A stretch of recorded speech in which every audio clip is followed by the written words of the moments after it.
సాయి సాయి ధన్యవాదాలు ధన్యవాదాలు సాయి. మీరు గుర్రాన్ని ఆపకపోయి ఉంటే. గుర్రం నోరులేని జంతువు, కానీ వీటి ముఖం ద్వారా వీటి అవస్థ ఇట్టే తెలుసుకోవచ్చు. ఇవి అప్పుడే దారి తప్పుతాయి ఎప్పుడైతే వీటి వల్ల ఏదైనా అన్యాయం జరుగుతుందో. ప్రస్తుతం పెళ్లిళ్ల కాలం నడుస్తుందిగా. ప్రతిరోజు దూర ప్రయాణాల కోసం సవారీ దొరుకుతుంది. అందుకే దీనికి విశ్రాంతి తీసుకునే సమయం కూడా దొరకడం లేదు. నేను కూడా డబ్బు మీద ఆశతో దీంతో పని చేయిస్తున్నాను. నేను కూడా ఇది భరిస్తుందిలే అనుకున్నాను. ప్రతి ఒక్కరూ తమ సమస్యని బయటికి చెప్పలేరు. అలా అని దాని అర్థం ఇది కాదుగా, వాళ్ళకేమీ సమస్యలే లేవని. ఇవి మన కోసం ఎంతో కష్టపడతాయి. వీటిని జాగ్రత్తగా చూసుకోవడం మన బాధ్యతే అవుతుంది.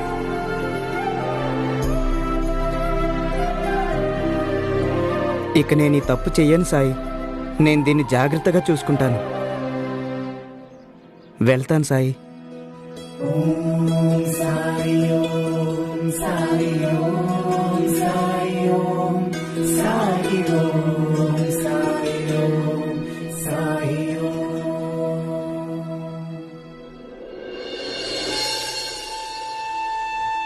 శబాష్ శివ, నువ్వు ప్రాణాలకు తెగించి పిల్లాడిని కాపాడావు.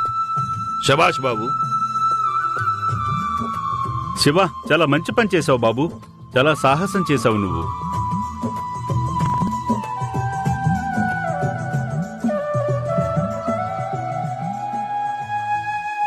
ప్రణామాలు సాయి. రాముడు నీకు మేలు చేస్తాడు. చాలా సాహసం చూపించాడు కదా శివ. తన ప్రాణాల్ని కూడా లెక్క చేయకుండా ఆ పిల్లాడిని కాపాడాడు. అవును సాయి, ఆయన ఎప్పుడూ అంతే, అందరికీ సహాయం చేస్తాడు. అన్నట్టు సాయి, మేం మీ దగ్గరికే వస్తున్నాం. పద, ద్వారకామాయికి వెళ్తూ వెళ్తూ మాట్లాడుకుందాం. మీరు ముందు బాబుని వాళ్ళ ఇంటి దగ్గర వదిలేసి రండి, తర్వాత ద్వారకామాయికి రండి. పద. సాయి, మీరు తలుచుకుంటే ముందే వచ్చే గుర్ర బండిని ఆపుండేవారు. కాని నాకు తెలుసు మీరెందుకు ముందే రాలేదో. ఎందుకంటే ఆయనకి జనాల ప్రశంసలు లభించాలని. నువ్వు చేసింది కూడా అదేగా తల్లి. ప్రమాదం తప్పింది నీ కారణంగా, కానీ తీరా ప్రశంసల వంతొచ్చేసరికి నువ్వు శివాని ముందు పెట్టావు. ఘనతంతా అతడికే ఇప్పించావుగా. లేదు సాయి, ఆ పిల్లాడి ప్రాణం నిజంగా ఆయనే కాపాడారు. భూమి, నీవు గనక సరైన సమయానికి నీ సమయస్ఫూర్తిని ఉపయోగించి శివాని అప్రమత్తం చేయకపోతే అప్పుడు శివ ఏమీ చేసేవాడు కాదు. ఏదైతే జరుగుతుందో అది అతడికి తెలియనే తెలీదు. కానీ జనులకు కేవలం శివ సాహసమే కనిపించింది, నీ సమయస్ఫూర్తి కనపడలా. కాని ఎవ్వరికీ కనిపించకపోతే మాత్రం నీ వంతు పాత్ర శివ కంటే తక్కువవుతుందా ఏంటి? జీవితంలో చాలాసార్లు ఇలా జరుగుతూ ఉంటుంది భూమి. ముందు ఎవరు ఉంటే జనాలకి కేవలం వాళ్లే కనిపిస్తారు. అలాంటప్పుడు వెనకాల ఉండే వాళ్లకి హీనభావన కలగవచ్చు. భార్యాభర్తలు ఇది దృష్టిలో పెట్టుకోవాల్సి ఉంటుంది.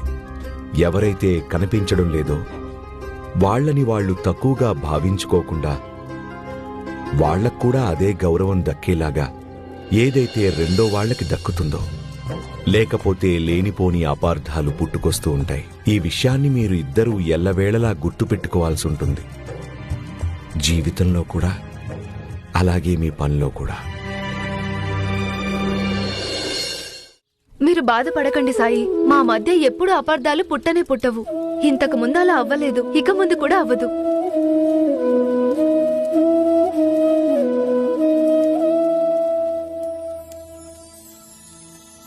సాయి మిమ్మల్ని ప్రశంసిస్తున్నారు.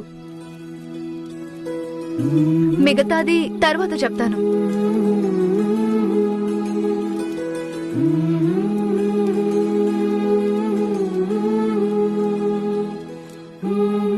రాముడు మీకు మేలు చెయ్యాలి.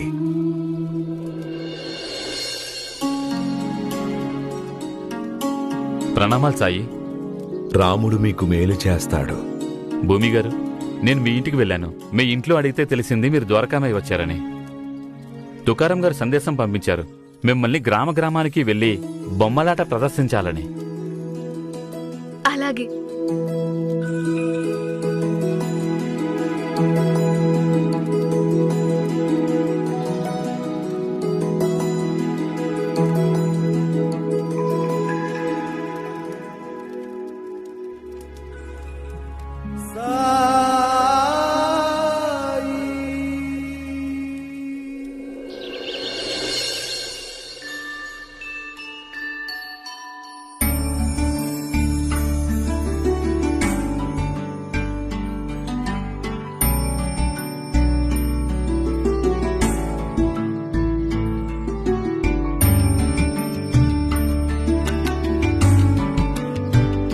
మీరు రాత్రంతా మేలుకొని వీటిని తయారు చేశారా?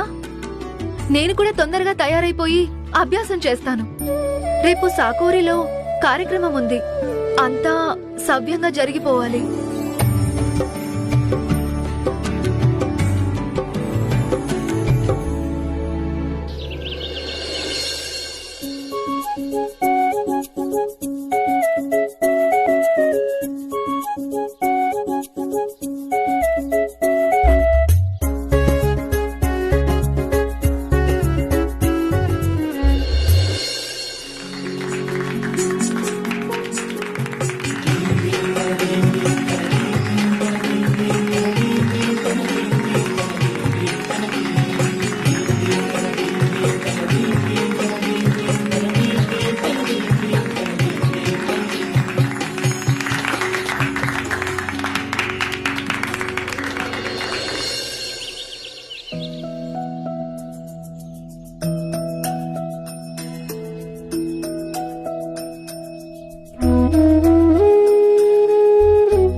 భూమి పుణ్యమా అని వీళ్ళింట్లో ఇంత సంపాదన వస్తుంది. మెచ్చుకొని తీరాలి. భూమి ఒక్కటే కాదు, ఆమెతో పాటు ఆమె భర్త కూడా బొమ్మలాట ప్రదర్శనలో సహకరిస్తాడు. అవును, శివ వెంట ఉంటాడనుకో, కానీ అతనేం చేయగలడు ఈ బొమ్మలాట ప్రదర్శనలో? అతనేమి మాట్లాడలేడు, వినలేడు. భూమి లేకపోతే అతను ఏమీ చేయలేడు. పద పద.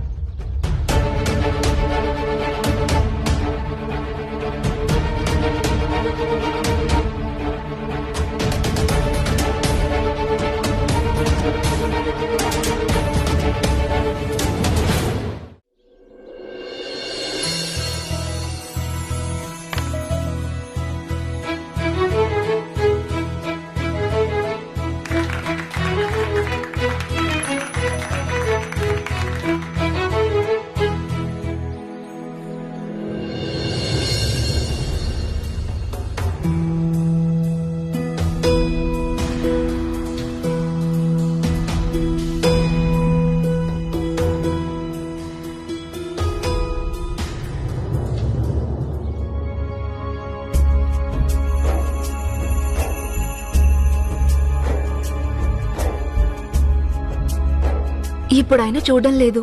డబ్బులు తీసి దాచిపెడతాను.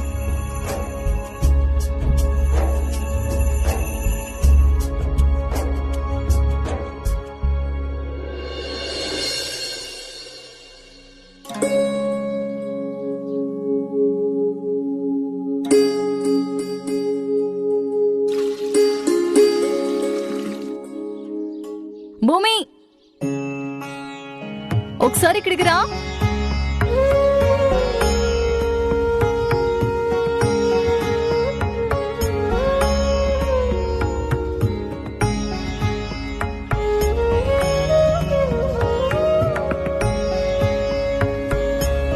నువ్వైతే నీ కుటుంబం పేరు వెలుగులోకి తెచ్చావు భూమి.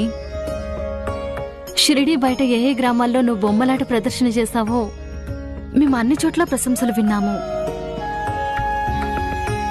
చాలా విజయం సాధించావు నువ్వు.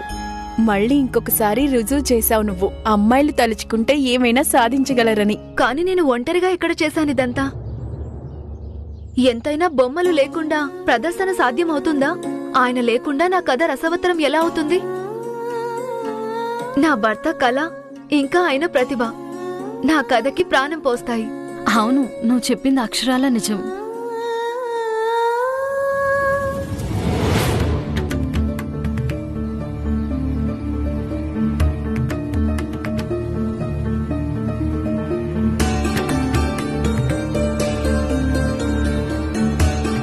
నీకు తెలుసా, వాళ్ళందరూ భూమిని తెగ పొగుడుతున్నారు. నాకు చాలా సంతోషంగా ఉంది. మీరిద్దరూ ఇంత విజయాన్ని సొంతం చేసుకున్నారు. కానీ కొన్నిసార్లు ఏం జరుగుతుందంటే, ఎవరైతే జనాల కళ్ళ ముందు ఉంటారో ప్రశంసలు వాళ్ళకే దక్కుతాయి. జనాలు అనుకుంటున్నారు భూమి కథలు చెప్తుంది కాబట్టి కష్టం అంతా కూడా తానే చేస్తుందని. జనాలకి వాస్తవం తెలీదు. ఈ కథలు బొమ్మలు లేకుండా, చిత్రకారుడు లేకుండా సాధ్యం కాదని. కాని నాకు తెలుసు నువ్వు ఎంత ప్రతిభాశాలివో. నాకు నా తమ్ముడి పైన గర్వంగా ఉంది. కానీ లోకమంతటికి నేను ఇది చెప్పగలిగితే బావుండు.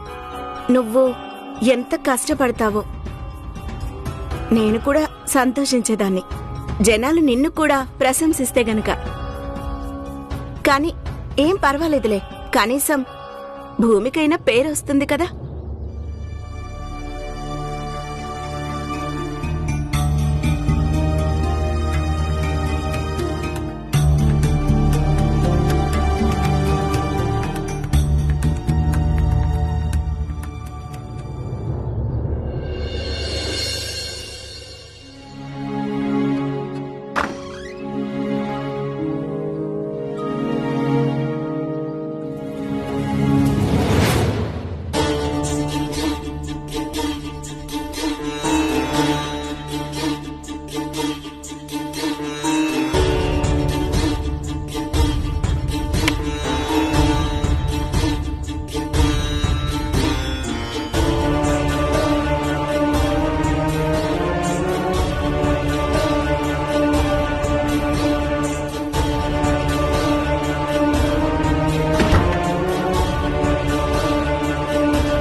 మళ్ళీ నీ లెక్కలు ముందేసుకుని కూర్చున్నావా?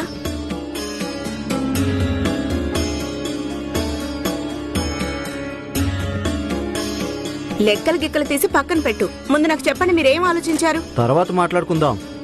ముందు ఈ లెక్కలు చేయడం ముఖ్యం.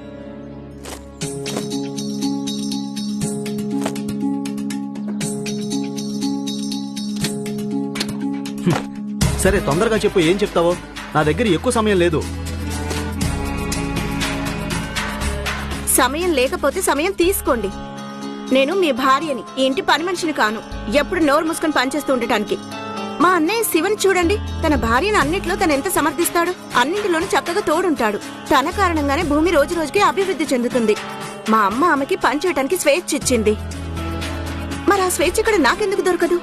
శివ ఏ పనులను ఎక్కువ కాలం నిలబడు కాబట్టి భూమి అలా పనిచేయాల్సి వస్తుంది. భూమికి అది తప్పనిసరి. కానీ నీకు ఇక్కడ కావలసినవన్నీ దొరుకుతున్నాయిగా. అందుకే మా అమ్మా నాన్న ఒప్పుకోరు. మీ అమ్మా నాన్నలే ఒప్పించండి వాళ్ళని. అవును, నేను ఒకసారి వాళ్ళతో మాట్లాడాను కదా. సరే, మళ్ళీ మాట్లాడతాను. కానీ దానికి కొంచెం సమయం పడుతుంది. ఎంత సమయం? అంత తొందర ఏమొచ్చింది నీకు? అయినా వాళ్ళ మనసు మారడానికి కొంత సమయం అయితే పడుతుంది కదా. అలాగా? అంటే మీ ఉద్దేశం రేపు నేను ముసల్దాన్ని అయిపోయాక అప్పుడు పనిచేయటం మొదలు పెట్టాలా? లెక్కలు చేస్తున్నాను. ఈ లెక్కల్లో ఏదైనా తప్పులు జరిగాయంటే అప్పుడు షావుకారు ఉద్యోగం నుంచి తీసేస్తాడు. ఇప్పుడు నీ మాటలన్నీ వినడానికి సమయం లేదు నా దగ్గర. అరే, నా మాట వినండి. వదినా,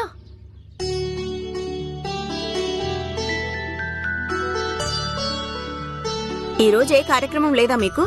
లేదు. ఇప్పుడు తదుపరి కార్యక్రమం రేపుంది మాకు. కానీ వదినా, అది మీకు కానుకివ్వాల్సి ఉందిగా, అది ఇవ్వడానికే వచ్చాము.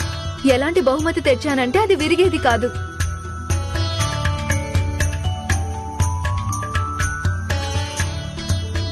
సరే వదినా, ఇక మేం వెళ్ళొస్తాము. బొమ్మల కోసం కొన్ని సామాన్లు కొనడానికి బజారుకు వెళ్ళాలి.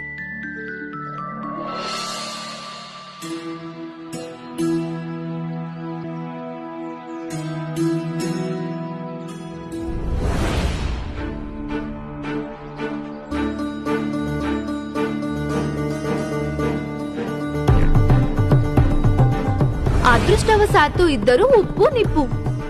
ఎప్పుడు చూసినా గొడవ పడుతూ ఉంటారు. రోజంతా భార్య సనుగుడు ఎప్పుడు అంతమయ్యేదే కాదు. భర్త చెవులు చిల్లులు పడేలా అరిచేది. అంటే ఈ లెక్కన వీళ్ళు ఇద్దరు లోకమందరి ముందు నన్ను అవమానించటానికి నాలాంటి బొమ్మనే తయారు చేసుకుని అందరికీ నా కథే చెప్పుకుంటూ తిరుగుతున్నారా? ఈసారైతే వీళ్ళు అచ్చం నాలాగే కనిపించే బొమ్మనే తయారు చేశారు. వీళ్ళకెంత ధైర్యం!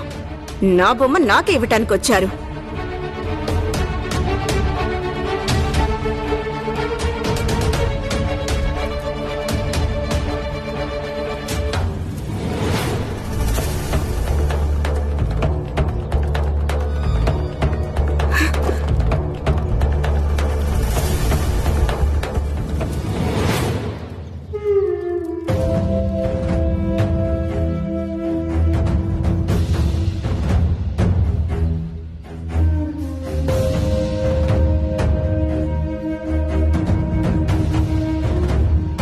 ఈ సంచి పూర్తిగా తెరవకుండానే బహుమతిని కాల్చేశావా? బహుమతి కాదు, వినోదం జరుగుతుంది నా పేరుతో.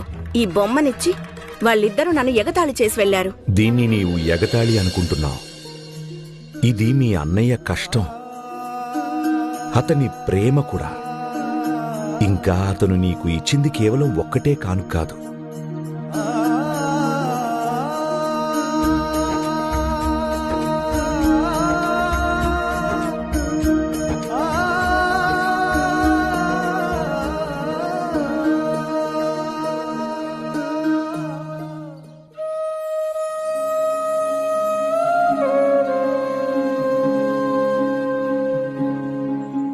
వైశాలి, వాళ్ళు నీకోసం ఏదైనా మంచి చెయ్యాలనుకుంటున్నారు.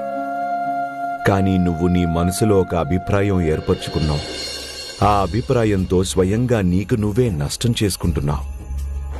అలాగే జరుగుతుంది ఎప్పుడైతే మనం మనసులో ఈర్ష్యకి చోటిస్తామో.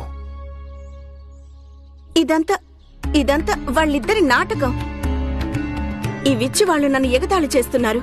భూమి సంపాదిస్తుందని, నేను సంపాదించనని. భూమి నన్ను కించపరచాలని చూస్తూ ఉంటుంది. నేను ఒప్పుకుంటున్నాను వైశాలి. ప్రతి స్త్రీ కూడా అంత హక్కు ఉండి తీరాల్సిందే, ఎంతైతే పురుషులకి ఉందో. కానీ ఒకవేళ నీ పరిస్థితి మారాలని నువ్వు కోరుకుంటే అప్పుడు ముందు నువ్వు నీ మనసు మార్చుకోవాల్సి ఉంటుంది. మనసులో నమ్మకాన్ని మరియు సహనాన్ని నింపుకో, అంతేకాని అసూయని ఇంకా ద్వేషాన్ని కాదు. అయినా నువ్వు పనిచేయకపోవటంలో భూమిదేం తప్పులేదుగా. కాని నీలోని అసూయ ఆమెను నీకు శత్రువుని చేసింది. ఈ అసూయ నీ సొంత వాళ్ల జీవితాలని కూడా నాశనం చేస్తుంది. ఈ తప్పు చెయ్యొద్దు వైశాలి. నీకేం కావాలో అది నీకు దొరుకుతుంది. నీకు సంతోషం అప్పుడే దొరుకుతుంది ఎప్పుడైతే నీవు ఇతరుల సంతోషానికి సంతోషించటం నేర్చుకుంటావో. ఆ పైన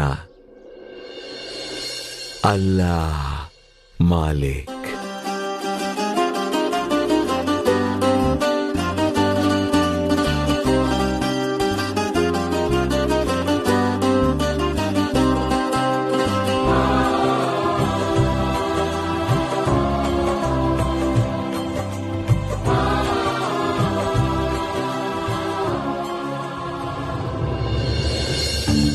సాయికి కూడా నా తప్పులే కనిపిస్తాయి.